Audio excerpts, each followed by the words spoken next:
Any other thoughts there, or shall we move into the newcomers? Yeah, let's do it. I think Connor took this one because it's the easiest, because we don't have to talk about how they did last year.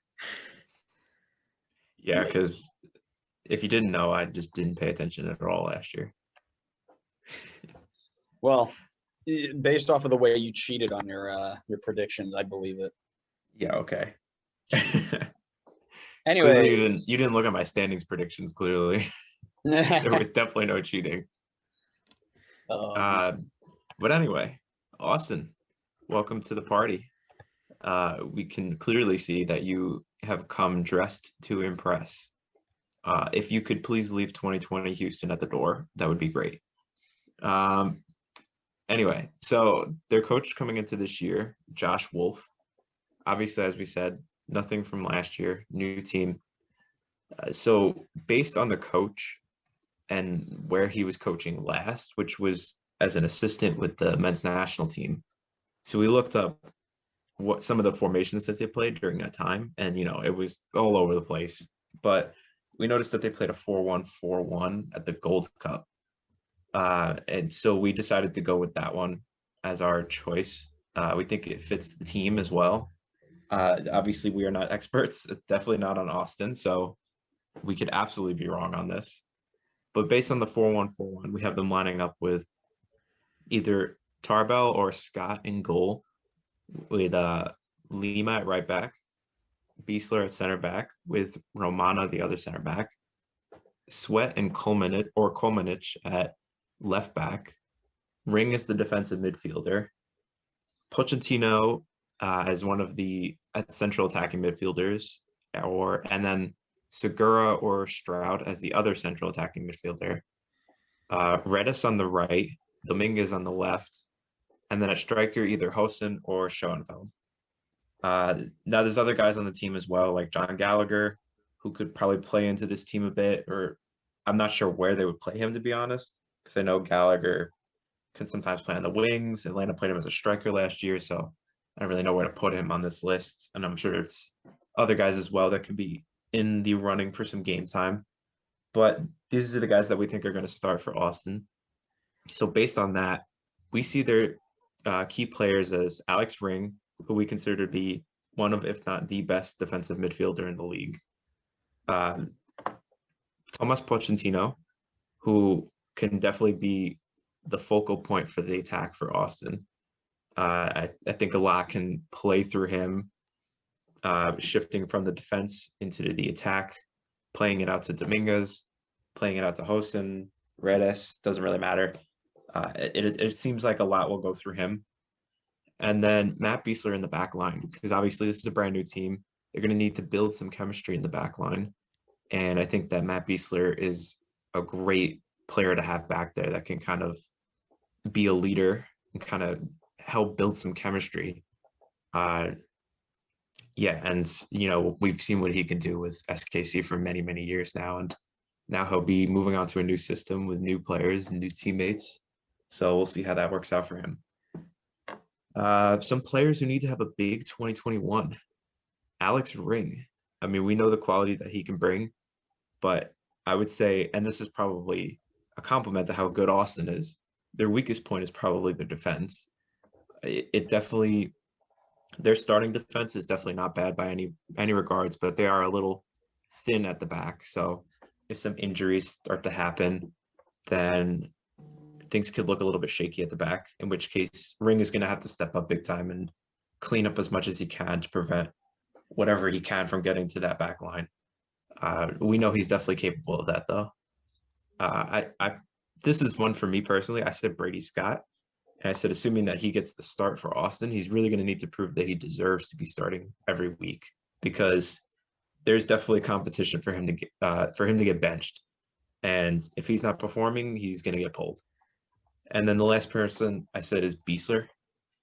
First of all, Andrew, you want to say that first part for me? I know it's your favorite line. It's Connor's go-to line here. Did anybody know that he is on the wrong side of 30? He's on the wrong side. Connor is basically FIFA. Connor is EA Sports FIFA, where the second you get over 30, you immediately become useless. Yeah. In all seriousness, though, kind of what I said before. I'm going to need him to be a leader in the back line and kind of marshal everything together. So let's see what he can do now that he's switching out of that SKC team that he was with for so long and moving into something new. I'm definitely curious to see what he can do.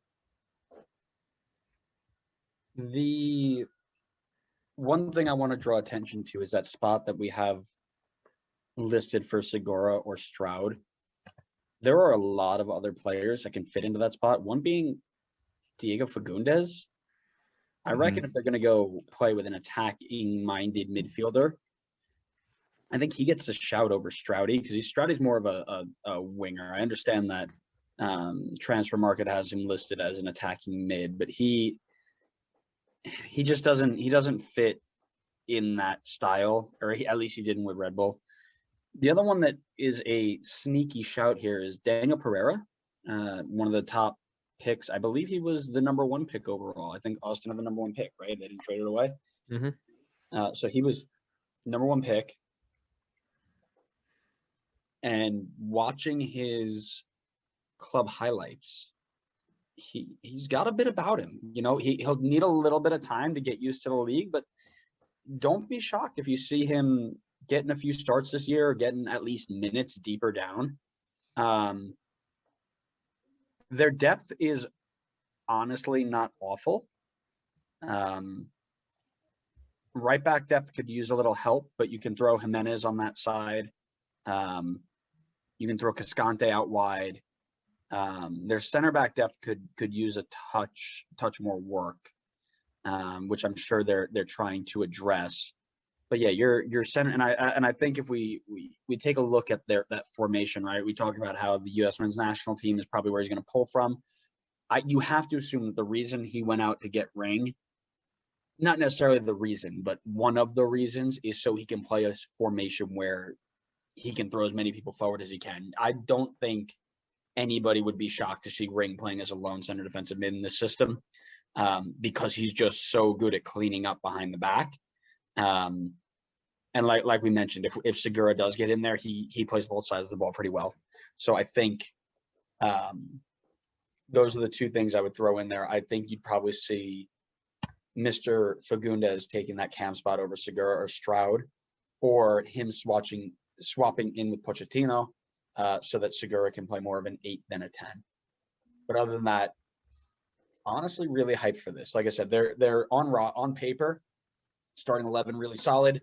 Depth, attacking depth, outside back depth, midfield depth, pretty solid. Need a little bit more help at center back, but I'm hyped for this team. Yeah, I think I was going to say, when we were talking about this yesterday, I think we went with Segura because he would be more willing to track back, and we kind of assumed that Pochettino was going to stay forward for most of the time. So correct. And I'm not sure. Which easily would turn it into a 4-2-3-1, which is what we're seeing most teams play anyway, but with maybe more freedom for Segura to go forward. You can see a lot of different formational settings here, which would be something to keep an eye on for sure. Yeah, so if they go with a 4-1-4-1, then I would say probably Diego Fagundes could be in that camp spot. But I think if they go for more of a 4-2-3-1, I'm not sure that Fagundes, I mean, maybe I didn't watch a ton of him, but I don't remember him being much of a defender, so I'm not sure how much he would drop back and defend. Correct.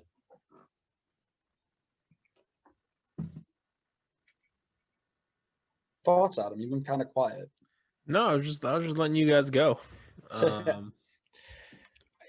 I don't hate this back line. It's definitely the weaker point, but like we've seen other teams in Texas not have a back line. So like it's just something they do down there, I guess. I mean, other teams. There's another team in Texas. Yeah, Houston. Yeah, that's what I was talking about. Yeah, but why other teams? Why not just another team? Oh, well, Dallas doesn't have a back line, according to you. They don't have anybody. Who? Who? The loss. Thank you. All right.